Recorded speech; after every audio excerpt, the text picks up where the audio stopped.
तो हाय दोस्तों, मैं हूं कुलदीप सिंह और आप देख रहे हैं फिश एंड पोल्ट्री अड्डा। तो आज का जो मुख्य टॉपिक ये है कि मैं सीआरडी के ऊपर कुछ आपको इम्पोर्टेंट बात बताने वाला हूं। जो सीआरडी जो बेसिकली बर्ड में जो डिजीज़ होती है उसके बारे में। हालांकि मैंने सीआरडी पे एक वीडियो बनाया है, उसमें थोड़ी सी कम नॉलेज मैंने दी है और अधिक से अधिक जानकारी मैं आपको इस वीडियो में आज बताऊंगा। तो जो भी हमारे साथी नए हैं प्लीज़ चैनल को सब्सक्राइब कर दीजिएगा और वीडियो को लाइक कर दीजिएगा और इसी तरीके की नॉलेज आपको मैं देता रहूँगा। तो डिज़ीज़ पे मैं आए दिन एक वीडियो बनाता हूँ क्योंकि डिज़ीज़ इम्पोर्टेंट है। आपको पता होना चाहिए कौन से लक्षण दिखाई दे रहे हैं बर्ड के अंदर, क्योंकि बर्ड को अगर सही तरीके से ज़िंदा बचा के रखना है तो आपको डिज़ीज़ मैनेजमेंट आना चाहिए किसी भी हमारे फार्मर्स के लिए, बहुत इंपॉर्टेंट है। तो चलिए हम लोग स्टार्ट करते हैं। डिज़ीज़ बर्ड के अंदर जो पहली डिज़ीज़ है वो मैं आपको बता रहा हूँ, सीआरडी। सीआरडी की दोस्त जो फुल फॉर्म होती है वो होती है क्रोनिक रेस्पिरेटरी डिजीज़।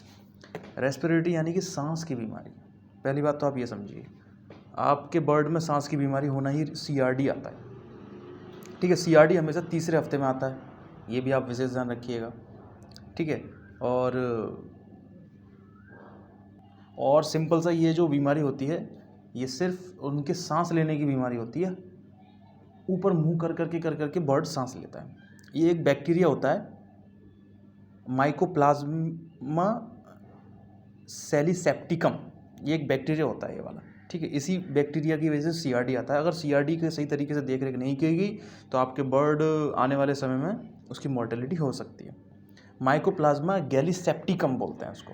ठीक है, ये बैक्टीरिया होता है और ये सीआरडी जो प्रॉब्लम आती है वो बैक्टीरिया की वजह से ही आती है। ठीक है, और बेसिकली सर्दियों के टाइम में ये सीआरडी ज़्यादा आती है। ठीक है, चलिए अब हम लोग बात कर लेते हैं सीआरडी के सिम्टम्स क्या क्या होते हैं। तो सीआरडी के जो सिम्टम्स होते हैं फ्रेंड्स, उसमें क्या होता है कि जो बर्ड होता है वो सांस लेते वक्त घर घर की आवाज़ करता है। तो आप समझ जाइए सीआरडी है।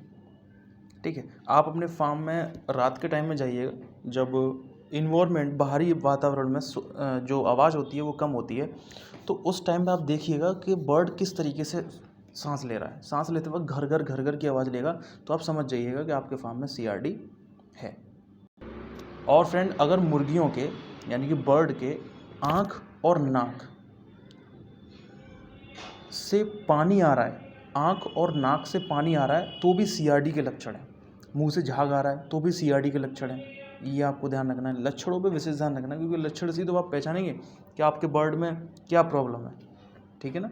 तो मैं ये बताने की कोशिश कर रहा हूँ कि उनकी आँखों से पानी आता है, उनके नाक से पानी आता है और बर्ड ऐसे ऐसे करता है, झिझरात अंदर हिलाता है अपना सिर ऐसे ऐसे करके, तो आप समझ जाइए कि इसके अंदर सीआरडी की प्रॉब्लम आ गई है। और अगर मुर्गियों के आँखों में भी सूजन आ गई है तो आप समझ लीजिएगा ये भी सीआरडी के लक्षण है।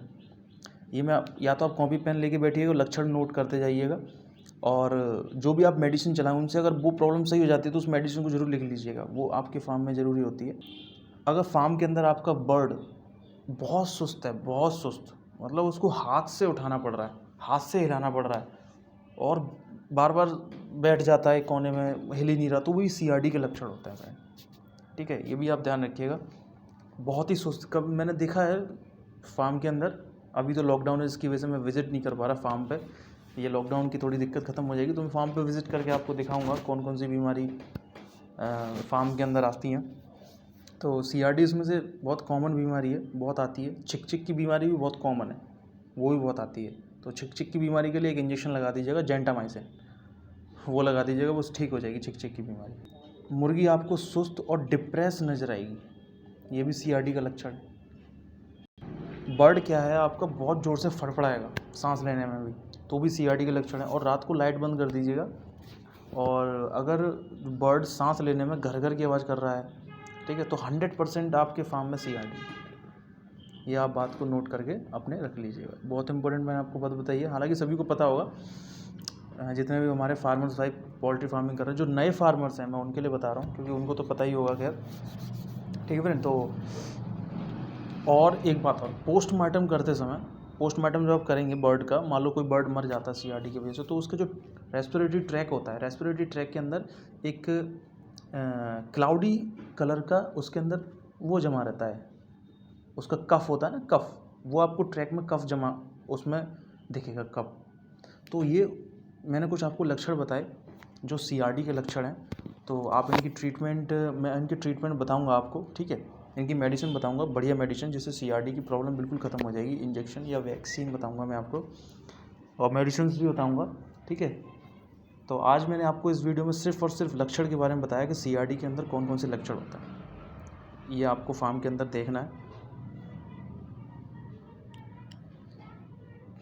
और आने वाले वीडियो में मैं आपको कॉक्सीडियोसिस के बारे में बताऊंगा, ई कोली डिजीज़ के बारे में बताऊंगा, रानीखेत डिजीज़ के बारे में बताऊंगा, गुम्बोरो डिजीज़ के बारे में बताऊंगा, ठीक है। IBD के बारे में बताऊंगा। ये कई सारी बीमारियां हैं फार्म के अंदर जो बर्ड को लगने के चांसेस होते हैं। मेडिसिन के बारे में भी बताया जाएगा। ओके दोस्तों, जो भी हमारे साथी हैं प्लीज़ चैनल को सब्सक्राइब कर दीजिएगा, वीडियो को लाइक कर दीजिएगा। Thank you.